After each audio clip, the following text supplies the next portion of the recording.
दोस्तों आज हम बात करेंगे डाइज में ओपन डाइज की। मैंने आपको लास्ट वीडियो में बताया था कि जो सिंपल डाइज होता है, सिंपल डाइज में कौन कौन से टाइप्स होते हैं क्वेश्चंस के, किस तरीके से क्वेश्चंस आते हैं, उनको किस तरीके से सॉल्व करना है। अब हम बात करेंगे ओपन डाइज की। ओपन डाइज में कौन कौन से टाइप्स होते हैं, किस किस तरीके से क्वेश्चंस आते हैं, उनके जवाब हमें कैसे देने हैं, वही सारे तरीके से हम लोग करेंगे। तो हम देखते हैं ओपन डाइज कैसे होता है। देखिए मैंने ओपन डाइज के मैंने आपको वहाँ पे डायग्राम्स बना के दिखाए हैं कि किस किस तरीके से होता है। हो सकता है इस तरीके से आपके पास ओपन डाइज आए, हो सकता है इस तरीके से आए, या इस तरीके से, या और भी बहुत तरीके हैं, उन तरीकों से भी आ सकता है। तो दोस्तों इसमें भी ज्यादातर जो क्वेश्चंस आते हैं वो अपोजिट को लेके आते हैं। तो पूछ लेगा ओपन डाइज आपको दे देगा और बोल देगा कि बी का अपोजिट बताएं, या न्यूमेरिकल दे दिया तो नंबरिंग में पूछ लेगा कि 6 का अपोजिट बताएं, किसी का भी, या अल्फाबेट में किस तरीके से। तो इसमें हम लोग किस तरीके से अपोजिट पता करते हैं कि भाई ऊपर वाला जो फेस है उसका अपोजिट नीचे वाला जो होगा वो कैसे होगा, या साइड वाले का अपोजिट इधर साइड वाला किस तरीके से होगा। तो इसमें भी कोई हमें ज्यादा बड़ा मतलब कार्य नहीं करना है, सिंपल तरीके से आपको एक विधि बताऊंगा, उसी से सारी चीजें हो जाएंगी। देखिए अगर इस तरीके से आपके पास डायग्राम आता है ओपन डाइज का, तो उसमें हमें कहना क्या है, हमें ज्यादातर इसमें कोई ज्यादा दिमाग का इस्तेमाल नहीं करना है। सिंपल सी बात, अगर इस तरीके से हमारे पास ओपन डाइज आता है तो हमें क्या करना होगा कि हमें देखना होगा कि अच्छा ये तरीका है, तो हमें जो ऊपर वाला होगा, जो एक सीधी लाइन में ऊपर वाला जो होगा, जैसे इसमें बी है तो इसमें बी का जो अपोजिट होगा वो एक गैप छोड़ के, मतलब बी के बाद सी को छोड़ के ये वाला, इस तरीके से, मतलब मैं कह सकता हूं बी का अपोजिट क्या होगा, यहाँ पे डी होगा, मतलब एक को गैप करके दूसरा वाला। अब ऐसे ही अगर मैं बात करूं सी की, तो सी का अपोजिट यहाँ पे क्या हो जाएगा, सी का अपोजिट यहाँ पे हो जाएगा ई। ठीक है, मतलब सी का अपोजिट ई, या ई का अपोजिट सी, बी का अपोजिट डी, या डी का अपोजिट बी। अब बाकी जो कॉर्नर्स के दो बचे हुए हैं, अब जो बाकी कॉर्नर्स के दो बचे हुए हैं ये आपस में अपोजिट हो जाएंगे, ये बाकी आपस में अपोजिट हो जाएंगे। तो आपको समझ में आया अपोजिट अपोजिट कैसे होंगे। मतलब हम देखते हैं बी का अपोजिट क्या होगा, बी का अपोजिट होगा डी, उसके बाद सी का अपोजिट ई, सी का अपोजिट ई, देन ए का अपोजिट एफ, ए का अपोजिट एफ। और क्वेश्चन में क्या बोला है हमसे, क्वेश्चन बोला कि ई का अपोजिट क्या होगा। क्वेश्चन में हमसे क्या पूछा है, ई का अपोजिट क्या होगा, तो ई का अपोजिट क्या होगा यहाँ पे आंसर सी। तो इसका जो आंसर होगा हमारे पास वो होगा सी। ठीक है, तो सी हमारा आंसर हो जाएगा, यहाँ पे आंसर क्या होगा, सी होगा। आइए अब इसको देखते हैं, जो मैंने तरीका बताया उसी तरीके से करते हैं। जो फर्स्ट वाला है देखिए 1, मैंने बोला अगर जो एक दे रखा है उसके बाद नीचे दूसरा वाला जो डब्बा है उसको छोड़ना है, जो एक फेस दे रखा है उसके बाद दूसरा फेस छोड़ना पड़ेगा। मतलब अगर इसकी बात करते हैं तो हमें इसको छोड़ना पड़ेगा, तो हम कहां जाएंगे, 1 के बाद 3 पे, मतलब 1 और 3 आपस में अपोजिट होंगे, 1 एंड 3 आपस में अपोजिट, एंड 2 4, 2 और 4 आपस में अपोजिट होंगे, 2 एंड 4 आपस में अपोजिट होंगे। अब बचे हुए नीचे वाले दो 5 एंड 6 इस तरीके से आपस में अपोजिट होंगे। मतलब हम कह सकते हैं 1 का अपोजिट 3, 2 का अपोजिट 4 एंड 5 का अपोजिट 6। और यहां पे पूछा गया है क्वेश्चन में, यहां पे पूछा है कि 5 का अपोजिट क्या है, तो 5 का अपोजिट क्या हो जाएगा यहाँ पे 6। आपका आंसर क्या हो जाएगा 6। ठीक है, चलिए अब इस वाले को देखते हैं। आप इस तरीके से भी आ सकता है, आपके पास वही एक तरीका है जो मैंने आपको बताया। पहले वाले को देखना है, उसके बाद दूसरे का गैप करके थर्ड वाला। तो स्टार का अपोजिट क्या होगा, एरो। हैशटैग का अपोजिट @ और डॉट का अपोजिट होगा डॉलर। मतलब मैं कह सकता हूं स्टार का अपोजिट हो गया यहाँ पे एरो, उसके बाद हैशटैग का अपोजिट @ एंड देन डॉट का अपोजिट डॉलर, डॉट का अपोजिट डॉलर। और पूछा गया है यहाँ पे पूछा है स्टार का अपोजिट, तो स्टार का अपोजिट क्या हो जाएगा, यहाँ पे स्टार देखिए, यहाँ पे स्टार ये रहा, स्टार का अपोजिट क्या होगा एरो। तो इसका जो आंसर होगा, इसका जो आंसर होगा वो होगा ये। ठीक है, एरो इसका आंसर होगा।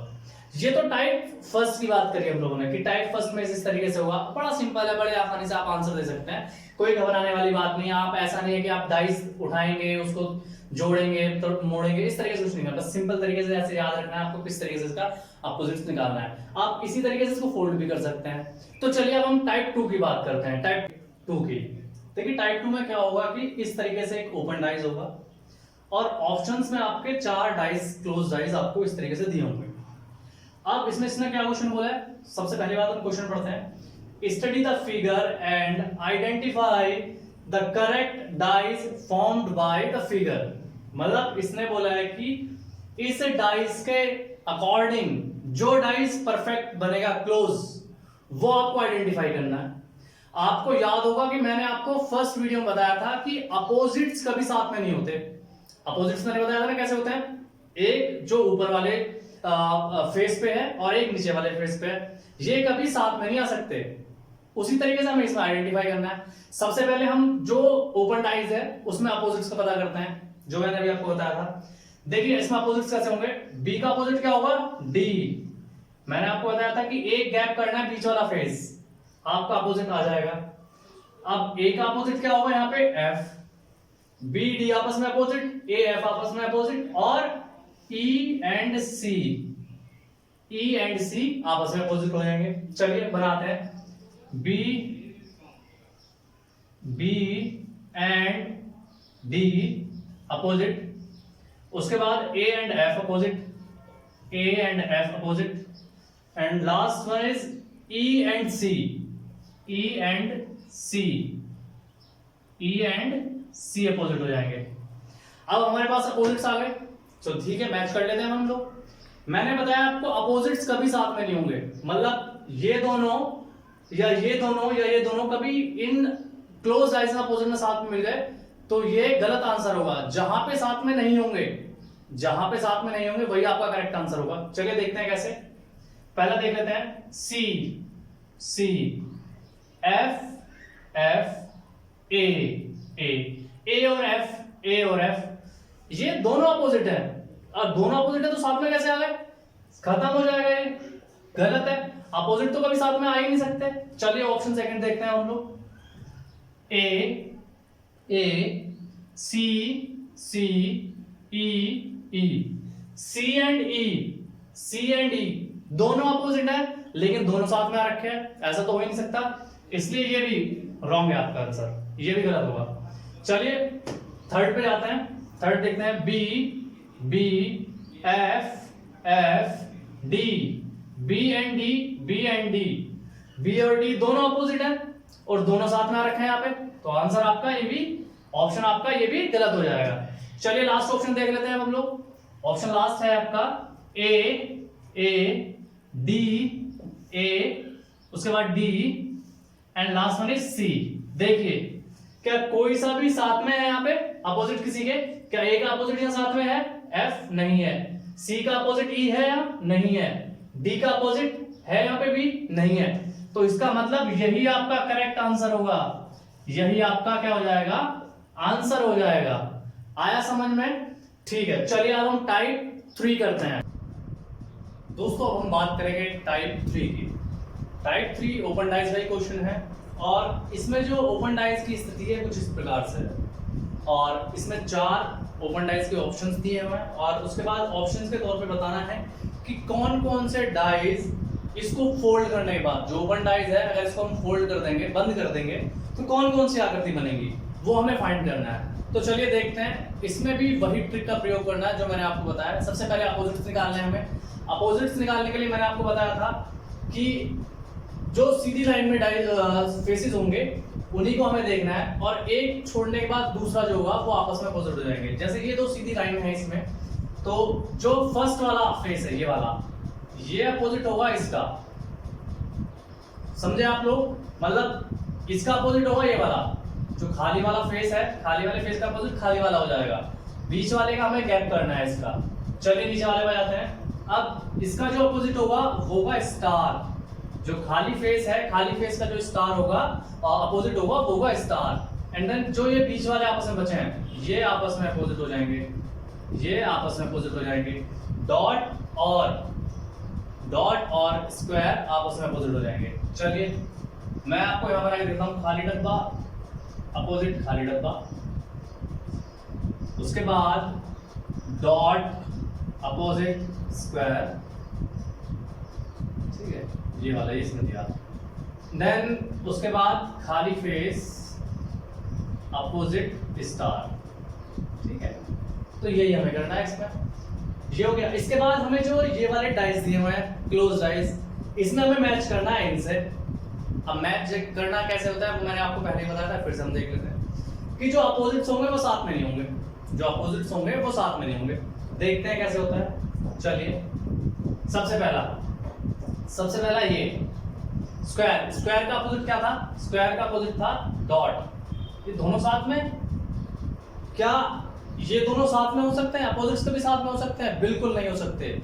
ये मैं आपको स्टार्टिंग से बता रहा हूं कि अपोजिट्स कभी साथ में नहीं होंगे। सो पहला वाला तो ऐसे ही कट हो जाएगा। चलिए ऑप्शन सेकंड देखते हैं। डॉट, डॉट का अपोजिट क्या है? डॉट का अपोजिट है, देखिए फिर आपके सामने स्क्वायर। डॉट और स्क्वायर दोनों आपस में अपोजिट हैं, तो ये तो हो ही नहीं सकते साथ में, ये वैसे कट जाएगा। ठीक है, चलिए थर्ड देखते हैं। स्क्वायर का अपोजिट, स्क्वायर का अपोजिट क्या है? डॉट, नहीं है। गुड, आगे देखते हैं। खाली बॉक्स, खाली बॉक्स का अपोजिट खाली बॉक्स है क्या? नहीं है, क्योंकि यहाँ पे थोड़ी सी एक कंफ्यूजन बैठी है। कहां से? यहाँ से, इन दोनों को लेके। जब इस तरह की कंडीशंस आती हैं तो हम ज्यादातर कहाँ जाते हैं? क्वेश्चन के साथ ही जाते हैं। ज्यादातर हम किसके साथ जाते हैं? क्वेश्चन के साथ जाते हैं इसमें। तो इसका मतलब मैं कह सकता हूँ कि जो इसका अपोजिट है, जो खाली बॉक्स का अपोजिट है, वो यहाँ नहीं है, वो यहाँ पे नहीं है। लेकिन इस वाला फेस पे जो खाली फेस है, इसका अपोजिट क्या है? स्टार, स्टार भी नहीं है।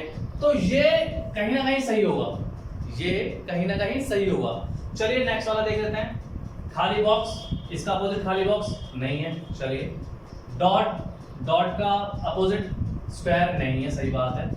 उसके बाद नंबर थर्ड है आपका स्टार, स्टार का अपोजिट खाली बॉक्स नहीं है, तो ये भी कहीं ना कहीं सही होगा।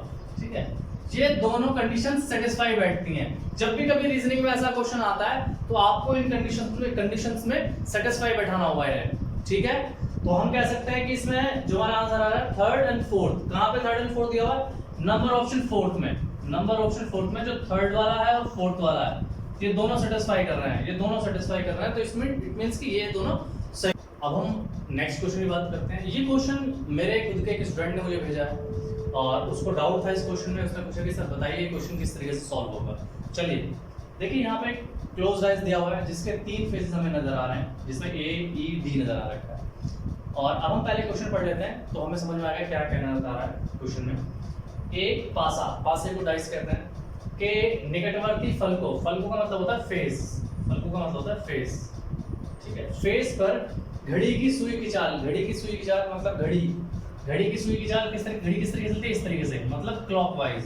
और एंटी क्लॉकवाइज इसका अपोजिट, एंटी क्लॉकवाइज, क्लॉकवाइज और एंटी क्लॉकवाइज। ठीक है, तो इसमें क्लॉकवाइज की बात करिए। के क्रम में ए बी सी डी, इसने बोला कि जो ए बी सी डी है वो इस क्रम में होंगे, ए बी सी और डी, इस तरीके से गोल गोल घूमते हुए। ठीक है, इस तरीके से होंगे। एवं ई व एफ, ई और एफ जो है क्रमांक ऊपर एवं नीचे के फलकों पर, फेस पर होंगे। मतलब ई अगर ऊपर है, ई अगर ऊपर है तो नीचे क्या होगा? एफ, नीचे क्या होगा? एफ। आगे पढ़ते हैं के फलकों पर लिखा गया है इस पासा मतलब इस डाइस के ऊपरी फलक पर जब सी है। अब इसने बोला कि इसने कंडीशन दी है कि अगर ऊपर वाले फेस पे, अगर ऊपर वाले फेस पे सी होगा तो जो नीचे वाला फेस है, मेरे ख्याल से वही पूछेगा ये, तो इसके नीचे के फलक पर, फेस पर कौन सा अक्षर होगा? तो मतलब जो नीचे वाला है ना, ये हमें फाइंड करना है, ये हमें फाइंड करना है। तो इस क्वेश्चन में भी सबसे पहले हमें क्या करना है? इसमें हमें पता करना है अपोजिट्स का। ठीक है, अब हमें सबसे अच्छी बात ये है कि ई और एफ ये अपोजिट्स हमें पता चल गए, ई और एफ ये अपोजिट्स हमें पता चल गए। और सबसे अच्छी बात क्या है कि ये भी एक सीरीज में चल रहे हैं, लाइन में चल रहे हैं। जब ये एक लाइन में चल रहे हैं तो मैंने आपको क्या बताया था कि एक के बाद एक छोड़ के अपोजिट होंगे। मतलब ए का अपोजिट क्या होगा? ए का अपोजिट क्या होगा? ए का अपोजिट होगा सी, और बी का अपोजिट क्या होगा? बी का अपोजिट होगा डी, बी का अपोजिट क्या होगा? डी। चलिए देखते हैं। तो इसने क्या पूछा है कि सी का अपोजिट, मतलब सी अगर इसने ऊपर रख दिया तो नीचे क्या होगा? अगर सी को यहाँ रख देगा वो तो नीचे क्या होगा? तो सी का अपोजिट क्या होगा? क्या होगा? ए। तो सी का अपोजिट क्या होगा? यहाँ पे सी का अपोजिट हो जाएगा ये। तो मतलब ए नीचे होगा यहाँ पे तो सी ऊपर होगा। ठीक है, तो सी हमारा यहाँ पे है। तो हमारा जो आंसर हो जाएगा यहाँ पे क्या होगा? वो हमारा आंसर हो जाएगा यहाँ पे ए। यहाँ पे हमारा आंसर होगा वो क्या होगा? ए। ठीक है, ए और सी आपस में अपोजिट है, इसलिए अगर सी ऊपर होगा तो ए नीचे होगा, ए ऊपर होगा तो सी नीचे होगा। ठीक है, चलिए अब हमारा डाइस पूरा हो गया है। अब हम नेक्स्ट टॉपिक की बात करेंगे। मुझे कमेंट करिए, बताइए कि हम नेक्स्ट टॉपिक कौन सा करें।